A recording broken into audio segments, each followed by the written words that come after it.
ನಮಸ್ಕಾರ ಪ್ರಿಯ ವೀಕ್ಷಕರೇ, K J news India ವಾಹಿನಿಯಲ್ಲಿ ತಮಗೆ ಸ್ವಾಗತ ಸುಸ್ವಾಗತ. ಈ ಎಲ್ಲ ಕಾರ್ಯಕ್ರಮಗಳನ್ನು ಕೆಜೆ ನ್ಯೂಸ್ ಇಂಡಿಯಾ ವಾಹಿನಿಯಲ್ಲಿ ತಾವು ಸವಿಸ್ತಾರವಾಗಿ ನೋಡಬಹುದು. ಪಕ್ಷ ಅಂತಕ್ಕಂಥದ್ದು ಕೇವಲ ನೀವು ಅನ್ಕೊಂಡಾಗ ಇದು ಭಾರತಕ್ಕೆ ಸೀಮಿತವಾದಂತ ಪಕ್ಷ ಅಲ್ಲ, ಅಥವಾ ಇಲ್ಲೆಲ್ಲೋ ಬಳ್ಳಾರಿ ಶಿರಗುಪ್ಪಕ್ಕೆ ಸಂಬಂಧಪಟ್ಟಂತ ಬೂಟಾಟಿಕೆ ಪಕ್ಷಗಳಲ್ಲ. ನಮ್ಮ ಪಕ್ಷ ಇಂಟರ್ನ್ಯಾಷನಲ್, ಇಡೀ ದೇಶದಲ್ಲಿರ್ತಕ್ಕಂಥ ಭೂಖಂಡಗಳಲ್ಲಿ ಎಷ್ಟು ದೇಶಗಳಿದಾವೋ ಅಷ್ಟೆಲ್ಲ ದೇಶದಲ್ಲಿರುವಂತ ನಮ್ಮ CPM ಪಾರ್ಟಿ ನಮ್ದು. ಸೊ ಆ ಹಿನ್ನೆಲೆಯಲ್ಲಿ ಯಾವುದೇ ದಾಖಲೆಗಳನ್ನ ಇಲ್ಲದೆ, ಸರಿಯಾದಂತ ಸಾಕ್ಷಿ ಸಮೇತಗಳು ಇಲ್ಲದೇನೆ ನಾವು ಯಾವತ್ತೂ ಕೂಡ ಸ್ಟ್ರೈಕಿಗೆ ಮುನ್ನುಗ್ಗೋದಿಲ್ಲ, ಇನ್ನೊಬ್ಬರ ವಿರುದ್ಧ ಎದ್ದು ನಿಂತು ಮಾತಾಡೋದಿಲ್ಲ ನಾವು. ಸೊ ಹಂಗಾಗಿ ಬಹಳ ಸೂಕ್ಷ್ಮವಾಗಿ ನಿಮ್ಗೆ ಹೇಳೋದೇನೆಂದ್ರೆ, 2024 ಕೊನೆ ಹಂತದಲ್ಲಿರುವಂತಹ ಡಿಸೆಂಬರ್ ತಿಂಗಳು, ನವೆಂಬರ್ ತಿಂಗಳಲ್ಲಿ ಒಂದು ಘಟನೆ ನಡೀತದೆ. ಆ ಘಟನೆ ಯಾವ ಊರ್ದಪ್ಪ ಅಂದ್ರೆ ಅದು ಸೇಮ್ ನಮ್ಮೂರ್ದೇ, ನಮ್ಮ ಕೆಂಚನಗುಡ್ಡ ಗ್ರಾಮದ ನನ್ನ ಗದ್ದೆ ಬಗಲಾಗಿರುವಂತ ಭೂಮಿನೇ. ಇಲ್ಲಿ ಒಬ್ಬ ಮುದೇಕೆ ಕೂತಾಳೆ, ನಿಮ್ಗೆಲ್ಲ ಕಾಣ್ಬೋದು. ಹೆಸರು ಈರಮ್ಮ ಅಂತ, ಗೆಜ್ಜಳ್ಳಿ ಈರಮ್ಮ, ಗಂಡ ಗೆಜ್ಜಳ್ಳಿ ಲಿಂಗಪ್ಪ ಅಲಿಯಾಸ್ ಲಿಂಗಪ್ಪ ಅಂತ. ಈಯಮ್ಮನ ಗಂಡ ಮತ್ತೆ ನಾನು ಒಂದ್ ಸಭೆ ಟೈಮ್ನಲ್ಲಿ ನಾವು ಗುಂಟ್ರಾಳ ಮನೆಗೆ ಸಂಬಳ ಇದ್ದು ಗದ್ದೆ ಕೆಲಸ ಮಾಡ್ತಾ ಇದ್ದೀವಿ. ಅವರು ನಮ್ಮ ಕೆಂಚನಗುಡ್ಡ ತಾಂಡದಲ್ಲಿರುವಂತ ಕ್ಯಾಂಪ್ ಸೀತಾರಾಮರಾಜ್ ಕ್ಯಾಂಪ್ನಲ್ಲಿ ಸೀತಾರಾಮರಾಜ್ ಅಂಬಾತನ ಹತ್ರ ಈಯಮ್ಮನ ಗಂಡ ಕೆಲಸ ಮಾಡ್ತಾ ಇದ್ದ. ನಾನು ಮತ್ತೆ ನಮ್ಮಣ್ಣ ನಾವು ಗುಂಟ್ರಾಳ ಮನೆಗೆ ಕರೆ ರೆಡ್ಡಿ ಅಂತ ಒಬ್ರು ಇದ್ರು, ನಿಮಗೆ ಗೊತ್ತಿರುವ ಒಬ್ರು ಒಳಗೆ ಮುಳುಗಿ ಸತ್ತೋದ್ರು ಅರಗರ್ ಪುಟ್ಟಿ ಬಾರ್ಲಾಕಿ, ಸುಮಾರು ಈಗ 30-40 ವರ್ಷದ ಹಿಂದೆ. ಅವ್ರ ಮೇಲೆ ನಾವು ಕೆಲಸ ಮಾಡ್ತಾ ಇದ್ವಿ. ಆ ಸಂದರ್ಭದಲ್ಲಿ ನನಗೆ ಬಹಳ ಜಾಸ್ತಿ ಐತೆ. ಈಯಮ್ಮನ ಗಂಡ ಅವಾಗಿನ ಕೂಲಿಗೆ 5 ರೂಪಾಯಿ 4 ರೂಪಾಯಿ ಕೂಲಿಗೆ ದುಡಿದು ಕೂಡಿಟ್ಟು ಆ 70-94 ಸೆಂಟ್ಸಿನ ಭೂಮಿನ ಖರೀದಿ ಮಾಡಿರ್ತಕ್ಕಂಥ ಭೂಮಿ. ಅದು ಪಿತ್ರಾರ್ಜಿತ ಆಸ್ತಿ ಅಲ್ಲ, ಸ್ವಯೋಜಿತ ಆತ ಸ್ವಂತ ಕೊಂಡ್ಕೊಂಡಿರಂತ ಭೂಮಿ. ದುರದೃಷ್ಟವಶಾತ್ ಸುಮಾರು ಒಂದು 10 ವರ್ಷದ ಕೆಳಗಡೆ ಅವರು ಕಾಣಿ ಆಗ್ತಾರ, ಕಾಣಿಯಾಗಿ ಹೋಗ್ತಾರ. ಅವರು ಎಲ್ಲಿ ಹೋದ್ರೂ ಗೊತ್ತಾಗಲಿಲ್ಲ, ಇವತ್ತವರೆಗೂ ಬರಲೇ ಇಲ್ಲ ಈಯಮ್ಮನ ಗಂಡ. ಅವಾಗ ನಾವೇನ್ ಮಾಡಿದ್ವಿ, ಲೀಗಲ್ ಆಗಿ ಪೊಲೀಸ್ ಸ್ಟೇಷನ್ಗೆ ಕಂಪ್ಲೇಂಟ್ ಕೊಟ್ಟಿವಿ. ಪೊಲೀಸರು 3 ವರ್ಷಗಳ ಕಾಲ ಅವರು ಇನ್ವೆಸ್ಟಿಗೇಷನ್ ಮಾಡಿದ್ರು, ಹುಡುಕಿದ್ರು, ಸಿಗಲಿಲ್ಲ. ಅದಾದ ನಂತರ ನಾವು ಮತ್ತೆ ಆ ಕೇಸ್ ಆಗಿರೋದನ್ನ ಮೊನ್ನೆ ಕೋರ್ಟಿಗೆ ಹೋಗಿದ್ದೀವಿ. ಕೋರ್ಟ್ಗೆ ಆಗಿದಾಗ ಮಾನ್ಯ ನಮ್ಮ ನ್ಯಾಯಾಧೀಶರು ನಮಗೊಂದು ಮನಿ ಇದು ಕೊಟ್ಟರು, ಆರ್ಡರ್ ಕೊಟ್ಟರು, EMಗೆ ಡೆತ್ ಸರ್ಟಿಫಿಕೇಟ್ ಕೊಡ್ರು ಅಂತೇಳಿ ತಹಸೀಲ್ದಾರ್ ಮೂಲಕ ಡೆತ್ ಸರ್ಟಿಫಿಕೇಟ್ ತಗೊಂಡು ಕೋಟಿ ಬದಲಾವಣೆ ಮಾಡಿಸಿರ್ತಕ್ಕಂಥ FT ಯಾರಾದ್ರೆ ಅದು ನಾನೇ ಪೋತಿ ಬದಲಾವಣೆ ಮಾಡಿಸಿದ್ದೀನಿ ಈ ಮುದಾಯ ಕೇಸರಿಗೆ. ಕಾರಣ ಏನಂದ್ರೆ EMಗ ಮಕ್ಕಳಾಗಿಲ್ಲ. ಸೊ ಮಕ್ಕಳಾಗಿಲ್ಲ ಅಂತ ಕಾರಣಕ್ಕ ಯಾರಾದ್ರೂ ಬೇಕಾದ್ರೂ ಅದು ಆಸ್ತಿನ ಬದಲಾವಣೆ ಮಾಡಿ ಅಕ್ರಮ ಮಾಡಿ ಹೊಡ್ಕೊಂಡ್ಬಿಡ್ಬೋದಾ? ಈ ದೇಶದ ಮಕ್ಕಳಾದವರಿಗೆ ಭೂಮಿ ಇರಬಾರ್ದಾ? ಮಕ್ಕಳಾದವರು ಈ ಭೂಮಿ ಮೇಲೆ ಬದುಕಲೇಬಾರ್ದಾ? ಆದ್ರೆ ದುರದೃಷ್ಟ ಈ ದುಷ್ಟ ಶಕ್ತಿಗಳಿದಾವಲ್ಲ, ಈ ದುಷ್ಟ ಶಕ್ತಿಗಳು ಪ್ಲಾನ್ ಮಾಡ್ತಾರೆ. ಆ ದುಷ್ಟ ಶಕ್ತಿಗಳಲ್ಲಿ ದಯಮಾಡಿ ನಾನು ಬಹಳಷ್ಟು ಮಂದಿ ವಕೀಲರ ಹತ್ರ ರಿಕ್ವೆಸ್ಟ್ ಮಾಡ್ತಾ ಇದ್ದೀನಿ, ಮನಸ್ಸು ಮಾಡ್ತಾ ಇದ್ದೀನಿ. ಯಾಕಂದ್ರೆ ವಕೀಲರು ಬೈದಾರ ಅಂತ ಸಿಟ್ಟಾಗಬಾರ್ರಿ ದಯಮಾಡಿ. ನೀವು ನಮ್ಮ ದೇಶದ ನ್ಯಾಯನ ಅಂತಕ್ಕಂಥ ಕೈಯಲ್ಲಿ ಹಿಡಿದು ಯಾರು ಅನ್ಯಾಯಕ್ಕೆ ಒಳಪಟ್ಟಿರ್ತಾರೋ ಅವರಿಗೆ ಕೋರ್ಟ್ ಅಲ್ಲಿ ವಾದ ಮಾಡಿ ನ್ಯಾಯನ ದೊರಕಿಸಿಕೊಡುವಂತ ಒಬ್ಬ ನ್ಯಾಯಾಧೀಶರು, ವಾದ ಮಾಡುವಂತ ನ್ಯಾಯವಾದಿಗಳು ನೀವೇ ಕೂತ್ಕೊಂಡು ಈ ದೇಶದ ಮೇಲೆ ಮೋಸ ಮಾಡಿಕೊಂಡು ಬಡವರ ಮೇಲೆ ಚಪ್ಪಡಿ ಹೇಳಿಕೊಂಡ್ರೆ ನಿಮ್ಮನ್ನ ಲಾಯರ್ ಅಂತ ಕರಿಬೇಕಾ? ನಾವು ಏನಂತ ಕರಿಬೇಕು? ಓದ್ತಾ ಇದ್ರಿ ಹಗಲು ರಾತ್ರಿ. ನಿಮ್ಮಂತ ನನಗನಿಸ್ತದ ಒಂದು ಯಾಕೆ ಕೋರ್ಟ್ನಾಗ ಆ ನ್ಯಾಯಾಧೀಶಿಗೆ ಕರೆಬೆಟ್ಟಿ ಕಟ್ಟಿರ್ತಾರಂತಂದ್ರೆ ನಮ್ಮ ದೇಶದಲ್ಲಿ ಅನ್ಯಾಯ ನಡೀತೈತೆ ಅಂತ ಅದನ್ನ ನೋಡಿ ಅಂದ್ಕೊಂಡಿನೇ ಇಲ್ಲ. ಈ ವಕೀಲರೇ ಮಾಡುವಂತ ಅನ್ಯಾಯ ನೋಡಿ ಪಾಪ ಆಯಮ್ಮ ಬಟ್ಟೆ ಕಟ್ಕೊಂಡ್ಬಿಡ್ಲಿ ಅಂತ ನನಗೆ ಒಂದು ಡೌಟ್ ಬರ್ತಾ ಇದೆ. ಯಾರು ನ್ಯಾಯನ ಕಾಪಾಡೋದು? ನಿಮ್ಮನ್ನ ನಾವು ನ್ಯಾಯಸ್ಥಾನದಲ್ಲಿ ನೋಡ್ತಾ ಇದೀವಿ, ಪೂಜಾ ಸ್ಥಾನದಲ್ಲಿ ನೋಡ್ತಾ ಇದೀವಿ. ಏನಾದ್ರು ಇದ್ರೆ ಬಂದ್ರೆ ಕುತ್ಕೊಂಡು ಸಮಾಧಾನ ಕುತ್ಕೊಂಡು ನ್ಯಾಯನ ಬಗೆಹರಿಸಿ ಅವ್ರನ್ನ ಕೋರ್ಟ್ ಕಚೇರಿ ತಿರುಗಲಾರ್ದಂಗೆ ಮಾಡ್ಬೇಕಾದಂತ ಕರ್ತವ್ಯ ನಿಮ್ ಕೈಯಲ್ಲಿ ಇಟ್ಕೊಂಡು ನೀವೇ ಕುತ್ಕೊಂಡು ಇವತ್ತು ಮೋಸಕ್ಕೆ ಒಳಪಡಿಸಿ ಸಾರ್ವಜನಿಕರ ಇವತ್ತು ಏನ್ ಮಾಡಿರಿ? ಇವತ್ತು ನಾನು ಇವತ್ತು ಈ ಸಂದರ್ಭದ ಈ ಹೋರಾಟದ ಮೂಲಕ ನಿಮ್ಗೊಂದು ಎಚ್ಚರಿಕೆ ಕೊಡ್ತಾ ಇದ್ದೀನಿ. ಯಾರು ಈ ದಾಖಲೆಗಳಿಗೆ ಸೈನ್ ಮಾಡಿದ್ರೆ ದೊಡ್ಡನಗೌಡರು, ಮಾನ್ಯ ವಕೀಲರು ದೊಡ್ಡನಗೌಡ್ರೆ, ಜೊತೆಗೆ ಸಬ್ ರಿಜಿಸ್ಟರ್ ಆಫೀಸರ್ ಎಲ್ಲ ರೆಡ್ಡಿ ಅವರೇ, ಈ ಮುಂದೆ ಇವತ್ತು ಪಾರ್ಚೆ ಹೊಡೆದಿದೆ. ಕಾರಣ ಏನು ಗೊತ್ತಾ? ನಂದಿರೋ ಭೂಮಿ ಅಕ್ರಮ ಕತ್ಕೊಂಡ್ಬಿಟ್ಟು ಒಂದೇ ಕಾರಣಕ್ಕ ಮೈಂಡ್ ಸಾಕಾಗಿ ಇವತ್ತು ಆಯಮ್ಗ ಪಾರ್ಟಿ ಹೊಡುತ್ತೆ. ನಿಮ್ಮನೆ ಕುದ್ರೆ ನಾಳೆ ಬಂದ್ರು ನೋಡ್ರಿ. ಈ ಮುದಾಕಿಗೆ ಏನಾದ್ರೂ ನಾಳೆ ಹೆಚ್ಚು ಕಮ್ಮಿ ಆದಕ್ಕೆ ನೀವೇ ಕಾರಣ. ಮುಂದೆ ನಾವು ನಿಮ್ಮ ಮೇಲೆ ಕೊಲೆ ಪ್ರಕರಣ ಕೂಡ ದಾಖಲೆ ಮಾಡಿಸ್ತೀವಿ, ಬಿಡೋದಿಲ್ಲ. ಕೊಲೆ ಪ್ರಕರಣ ಕೂಡ ನಿಮ್ಮ ಮೇಲೆ ದಾಖಲೆ ಮಾಡಿಸ್ತೀವಿ. ಯಾಕೆ ನಿಮಗೆ ಮಾನಸತ್ವ ಇಲ್ವಾ? ಮನುಷ್ಯತ್ವ ಇಲ್ವಾ? ಗೆಜ್ಜಳ್ಳಿ ಈರಮ್ಮ ಗಂಡ ಗೆಜ್ಜಳ್ಳಿ ಲಿಂಗಪ್ಪ. ಆಹಾ, ಸೇಮ್ ಗೆಜ್ಜಳ್ಳಿ ಈರಮ್ಮ ಗಂಡ ಗೆಜ್ಜಳ್ಳಿ ಲಿಂಗಪ್ಪ ಅಂಬಾದ್ರೆ ತೆಗೆದು ಅಲಿಯಾಸ್ ಅಂತ ನೀವು ಆಧಾರ್ ಕಾರ್ಡ್ನಾಗ ಸೇರಿಸಿ ಅಕ್ರಮವಾಗಿ ನೀವು ಪಟ್ಟ ಮಾಡಿಸಲ್ಲ. ಮನಸ್ಸು ಹೆಂಗ್ ಬಂತು ನಿಮಗೆ?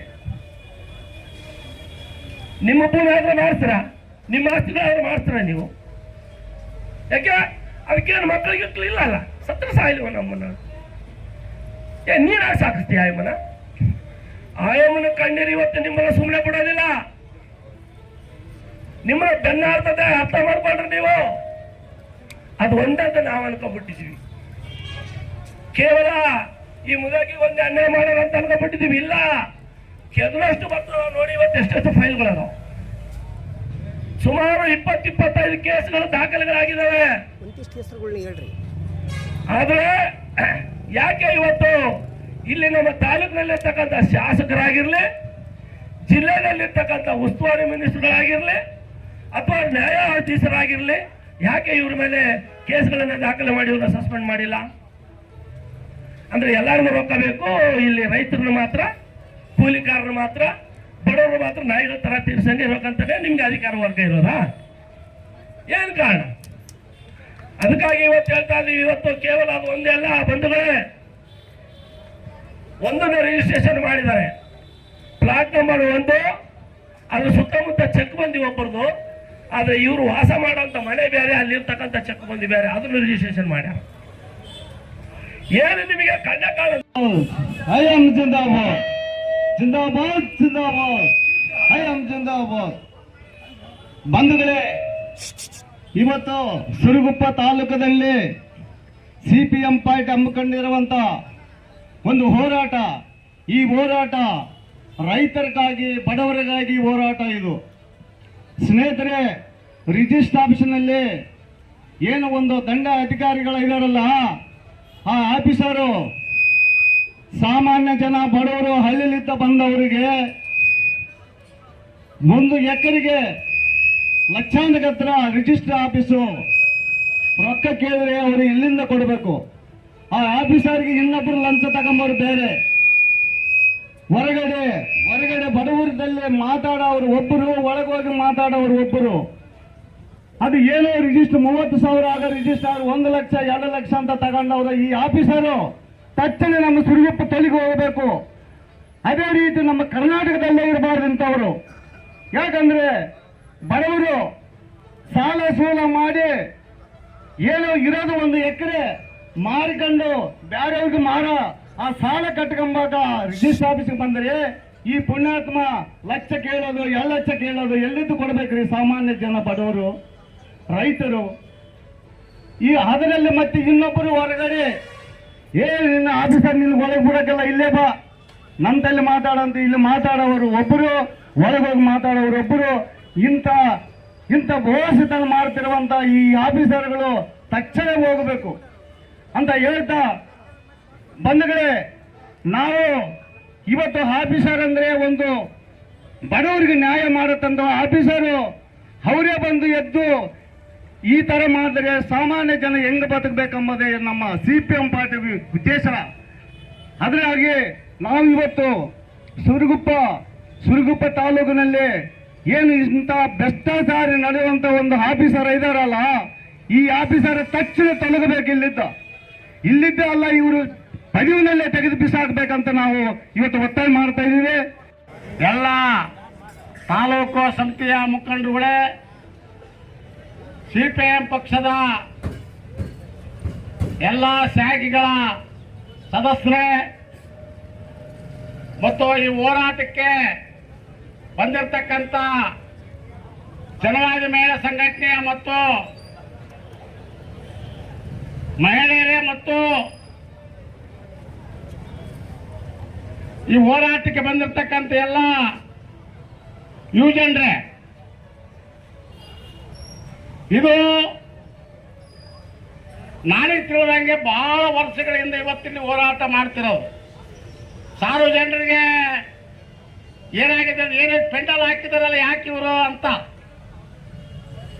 ಸಾರ್ವಜನಿಕರು ತಿಳ್ಕೊಂಬೋದು. ಹೆಂಗ ರೈತರು ಇವತ್ತಿಲ್ಲಿ ಬಂದಿರ್ತಕ್ಕಂಥ ರೈತರು ಯಾಕೆ ಸ್ಯಾಂಡಲ್ ಹಾಕಿದ್ದಾರೆ, ಇವರು ಯಾರು ಕೆಂಪು ಚೆಂಡದವರು ಅಂತ.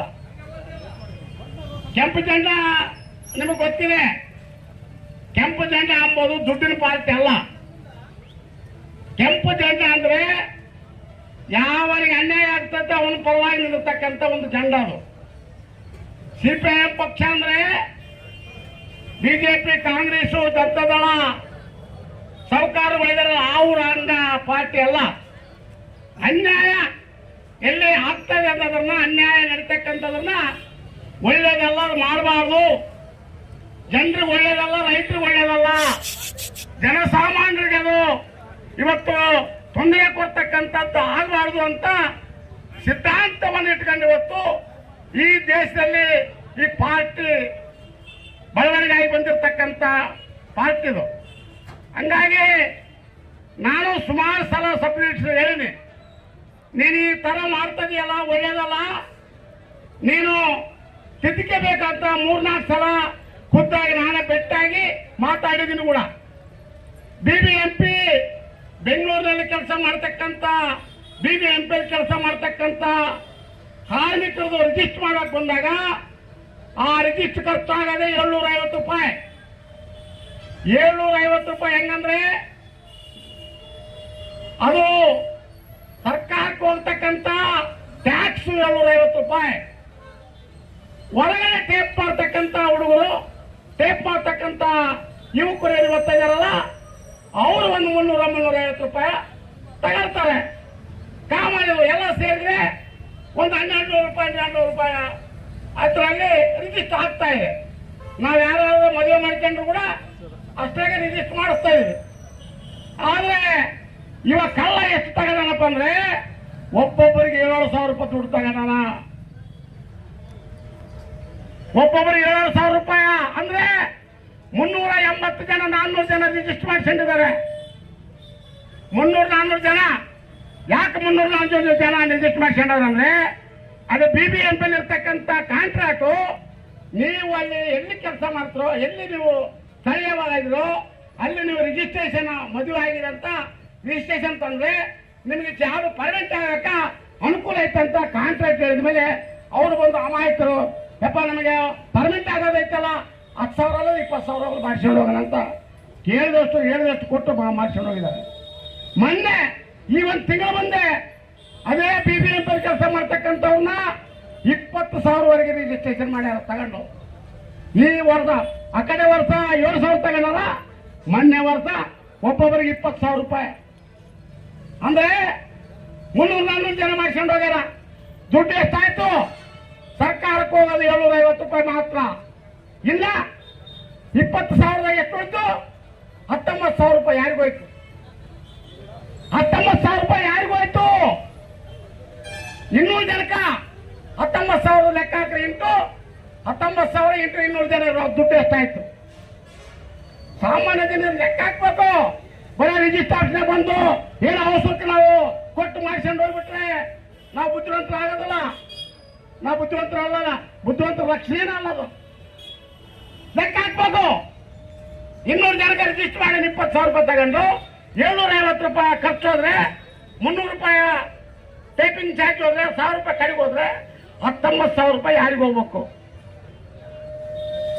200 ಜನಕ್ಕೆ ದುಡ್ಡು ಎಷ್ಟಾಯ್ತು? ಅಂದ್ರೆ ಒಂದು ದಿನಕ್ಕ 2 ಲಕ್ಷ 3 ಲಕ್ಷ ಅಂತ ತಗೊಂಡ್ರೆ ಇಂಥ ಅಧಿಕಾರಿಗಳು ತಾಲೂಕನ್ನ ಏನ್ ಮಾಡ್ತಾರೆ ಅಂದ್ರೆ ತಪ್ಪಲ ಆಡೋದಿಲ್ಲ, ಇಡೀ ಬೇರೆಲ್ಲ ಕಿತ್ಕೊಂಡು ಹೋಗ್ತಾರೆ. ನಾನು ಹೇಳಿ ನೋಡ್ರಿ, ಅದು ಅಷ್ಟೇ ಇರೋದು. ಅನ್ಯಾಯ ಮಾಡಬಾರ್ರಿ. ಬಡವರು ಏನೋ ಬಂದಿರ್ತಾರ, ಅಲ್ಲಿದ್ದ ಔಷಧಕ್ಕೆ ಬಂದಿರ್ತಾರೆ. ನೀವು ಅದನ್ನ ಔಷಧ ಅಂತ ನೀವು ಬಳಸ್ಕೊಂಡು ದುಡ್ಡು ಸಿಕ್ಕಾಪಟ್ಟೆ ದುಡ್ಡು ತಗೊಂಡ್ರೆ ಹೆಂಗ ಅಂತ ಹೇಳಿದ್ರೆ, ನಾನು ಹೊರಗಡೆ ಹೋದ್ಮೇಲೆ ಏನೇ ಅವ್ರಿಗೆ ರಿಜಿಸ್ಟರ್ ಮಾಡಿಸ್ಕೊಂಬರ್ಗೆ ಏನಾದ್ರು ಗೊತ್ತಾ? ಆತ ಏನೋ ನನ್ನ ದುಡ್ಡು ಕೇಳಿದ್ದ, ಅದಕ್ಕೆ ನಾನು ಕೊಟ್ಟಿಲ್ಲಲ್ಲ, ಅದಕ್ಕೆ ನಿಮ್ಗೆ ಎಲ್ಲರಿಗೂ ತೊಂದರೆ ಕೊಡ್ತಾನೆ ನೋಡ್ರಿ ಅಂತ ಹೇಳ್ತಾರ. ಹೇಳಂತ ಕರ್ಕೊಂಡು. ಹೌದಾ? ಇಂಥ ಕಳ್ಳ ಕೆಲಸ ಮಾಡ್ತೀಯಲ್ಲ ನೀನು. ಎಷ್ಟು ಸಂಪಾದನೆ ಮಾಡಿ ನನಗೆ ಗೊತ್ತಿಲ್ಲ ನಿಂದು, ಎಷ್ಟು ಆಸ್ತಿ ಬೆಳೆಸಿ ನನಗೆ ಗೊತ್ತಿಲ್ಲ. ಒಂದ್ ಕಡೆಗೆ ನಿನ್ನ ಮಿಸ್ಸಸ್ಸು, ಒಂದ್ ಕಡೆಗೆ ಪಂಚಾಯತ್ಗೂ ಕೊಳ್ಳ ಬಿಡ್ತಾವ. ದೇಶದ ಪಂಚಾಯತಿ, ನಡುವೆ ಪಂಚಾಯತಿ, ನೀರಿನ ನಿಧಿ ಶಬ್ದ ಕೂತ್ಕೊಂಡು ಇಡೀ ತಾಲೂಕಿನ ರೈತರನ್ನ ಕೊಳ್ಳ ಹೊಡಿತಿ. ತಿರುವು ತಿಂಬಾಡ್ಕೊಂಡು ಬಿತ್ತಬೇಕು. ನೋಟ್ಗಳು ತಿಂತೀಯ ಅಂದ ಸಾಂಬಾರು ಚಟ್ನಿ ತಿಂಬೋದು, ನೋಟುಗಳೆಲ್ಲ ಮನುಷ್ಯ ತಿಂಬೋದು. ನೋಟುಗಳೇನಂದ್ರೆ ಯಾಕೆ ಬಚ್ಚಿರ್ತಾನಂದ್ರೆ ರೈತ ಮುಂದಿನ ಒಂದು 3-4 ವರ್ಷಕ್ಕೆ ನಮಗೆ ತಾಪತ್ರ ಬೇಕು ಅಂತ ಕಾಳು ಕಡಿಡ್ತಾನೆ, ಒಂದು ದುಡ್ಡು ಹಿಡ್ಕಂತ. ನೀನು ಹಂಗಲ್ಲ, ದುಡ್ಡನ್ನ ಮನೆ ಸುಮ್ತೀಯಲ್ಲ. ರೈತರಿಗೆ 10 ಚೀಲ ಮನೆಗೆ ಇಟ್ಕೊಂಬಕ, ಕಾಳು ಸಿಗೋರು ಇವತ್ತು ನಿನಗೆ ದುಡ್ಡು ಇಟ್ಕೊಂಬಕ, ಮನೆಯಾಗ ರೂಮನೆ ದುಡ್ಡು ಇರ್ತೀಯಲ್ಲ. ಹೆಂಗ ಇಂಥ ಕಳ್ಳ ಇರ್ಬೇಕಿಲ್ಲಿ. ಪೊಲೀಸ್ ಸ್ಟೇಷನ್ನಾಗ 8 FIR ಆಗ್ಯಾವ. 8, ಒಂದಲ್ಲ ಎರಡಲ್ಲ. ತೆಕ್ಕಲಕೋಟೆಯಾಗ 2, ಸಿರುಗುಪ್ಪದಲ್ಲಿ 6. ಹೋರಾಟ CPIM ಪಕ್ಷ ಮಾಡುತ್ತದೆ. ಕೂಡಲೇ ಭ್ರಷ್ಟಾಧಿಕಾರಿ ಯಲ್ಲಪ್ಪನನ್ನ ಕೂಡಲೇ ಪೊಲೀಸ್ ಇಲಾಖೆಯವರು ಕೂಡಲೇ ಅರೆಸ್ಟ್ ಮಾಡಲೇಬೇಕು. ಕಳ್ಳ ರಿಜಿಸ್ಟರ್ ಮಾಡತಕ್ಕಂತ ಭ್ರಷ್ಟ ವಕೀಲ ಈರೇಶನನ್ನ ಕೂಡಲೇ ಅರೆಸ್ಟ್ ಮಾಡಲೇಬೇಕು. ಕಳ್ಳ ರಿಜಿಸ್ಟರ್ ಮಾಡತಕ್ಕಂತ ಹಳೆಕೋಟೆ ಈರೇಶನ್ನ ಕೂಡಲೇ ಅರೆಸ್ಟ್ ಮಾಡಲೇಬೇಕು. ಭ್ರಷ್ಟ ಅಧಿಕಾರಿಗಳನ್ನ ಕೂಡಲೇ ಅರೆಸ್ಟ್ ಮಾಡಲೇಬೇಕು. ಅರೆಸ್ಟ್ ಮಾಡಲಂತರ ಹೋರಾಟ ನಿಲ್ಲುವುದಿಲ್ಲ. ಏನೇ ಬರಲಿ, ಏನೇ ಬರಲಿ, ಕಳ್ಳ ರಿಜಿಸ್ಟರ್ ಮಾಡತಕ್ಕಂತ ಭ್ರಷ್ಟ ಯಲ್ಲಪ್ಪರೆಡ್ಡಿ ತೊಲಗಲಿ, ತೊಲಗಲಿ. ಕಳ್ಳ ರಿಜಿಸ್ಟರ್ ಮಾಡತಕ್ಕಂತ ಭ್ರಷ್ಟ ನೋಂದಣಿ ಅಧಿಕಾರಿ ಯಲ್ಲಪ್ಪರೆಡ್ಡಿ ತೊಲಗಲಿ, ತೊಲಗಲಿ. ಏನೇ ಬರಲಿ, ಇಂದು ನಡೀತಕ್ಕಂಥ CPIM ಪಕ್ಷದ ಹೋರಾಟಕ್ಕೆ ಜಯವಾಗಲಿ. ಇಂದು ನಡೀತಕ್ಕಂಥ CPIM ಪಕ್ಷದ ಹೋರಾಟಕ್ಕೆ ಜಯವಾಗಲಿ. ಭ್ರಷ್ಟಾಧಿಕಾರಿ ತೊಲಗಲಿ. ಈ ಚಾನೆಲ್ ಅನ್ನು ಸಬ್ಸ್ಕ್ರೈಬ್ ಮಾಡಿ ಮತ್ತು ಪಕ್ಕದಲ್ಲಿರುವ ಬೆಲ್ ಬಟನ್